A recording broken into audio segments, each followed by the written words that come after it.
Well, I'm only here today because of the Rainbow Warrior. It's almost 30 years to the day that the Rainbow Warrior came into my home, a port in England, right down the road from one of the world's worst nuclear facilities.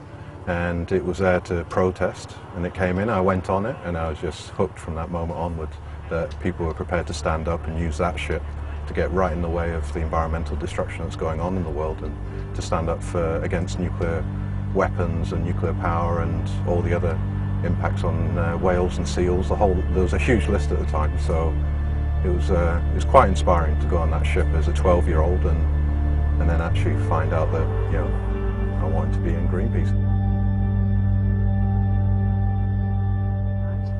And we got called about 2 or 3 o'clock in the morning, I think, by Martini, who was the first mate, to say that the boat had been sunk and that Fernando was missing.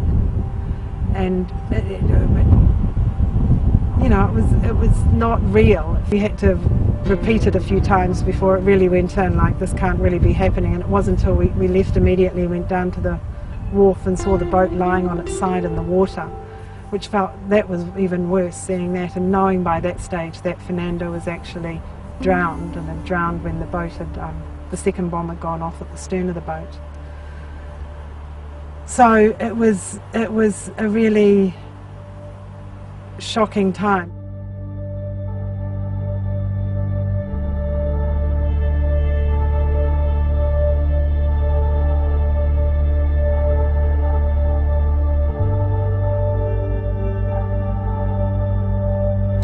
Traditionally, we're Māori are custodians of the land. We don't own the land, we're guardians of it. To have this honour to have the Rainbow Warrior here means huge things for us internationally, and we would be the guardians of it. It's a tangi. It's a funeral process that went on for a long period of time. I think for our people to bring it back here is a huge thing, an acknowledgement of that time, and it is because, look now, Greenpeace and, you know, predominantly a lot of people come here to visit, and we know they're coming to the cemetery. Yeah.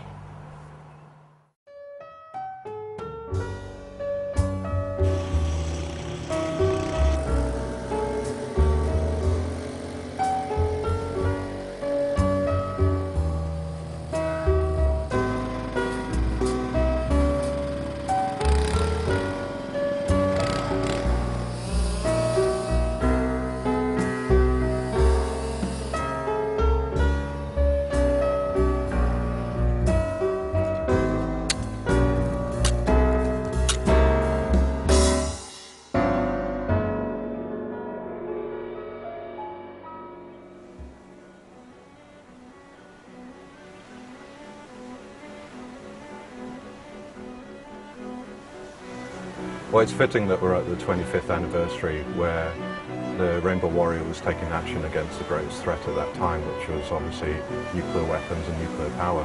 And it's interesting that now, today, we're still faced with threats that can cause global annihilation and threaten the entire future of the planet, and that's through climate change.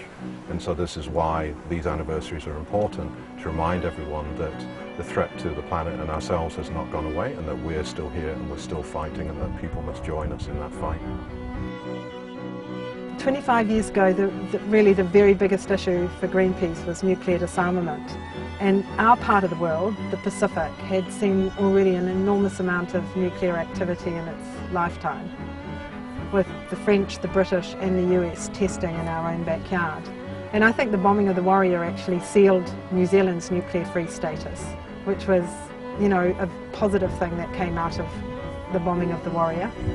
But today, and you know, here we are on the verge of launching Rainbow Warrior 3 to carry on that spirit, that fighting spirit that the first Warrior had.